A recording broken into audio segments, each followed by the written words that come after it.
ہو جائے گا۔ اگر بہت سچے دل سے توبہ کی ہے اور آئندہ نہ کرنے کا عزم کیا ہے تو پھر آخرت میں سزا نہیں ملے گی۔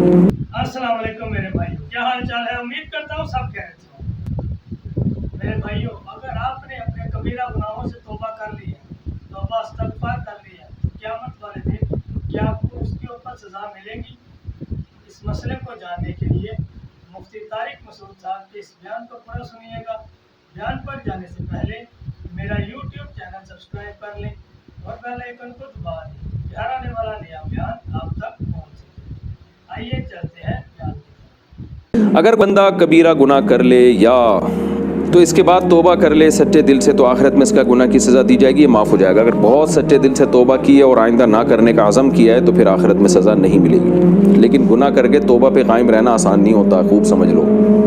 اس لیے اس نیت سے گناہ نہ کیا کریں کہ بعد میں توبہ کر لوں گا۔ جنہوں نے بھی اس نیت سے گناہ کیا وہ دھس گئے اس دلدل میں، تو گناہ سے دور بھاگیں۔ بہرحال ہو گیا تو اللہ سے گڑگڑائیں، توبہ کریں، خوب روئیں اللہ کے سامنے۔ رونا نہیں آتا، رونے کی صورت بنائیں۔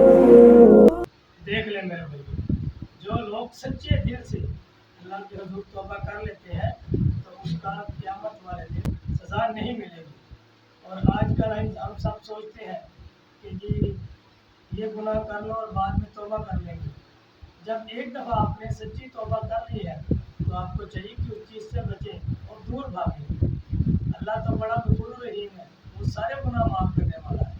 اگر انسان کے اتنے زیادہ گناہ بھی ہوں کہ زمین سے لے کے آسمان تک جتنی خلا ہے اور یہ خلا ساری اس کے گناہوں سے بھر جائے اور وہ اللہ سے معافی مانگے تو اللہ پاک تو معاف کرنے والے ہیں۔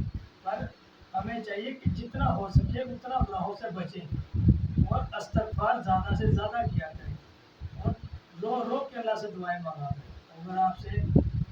اگر آپ سے رویا نہیں جاتا تو رونے والی شکل بنا دیا کریں۔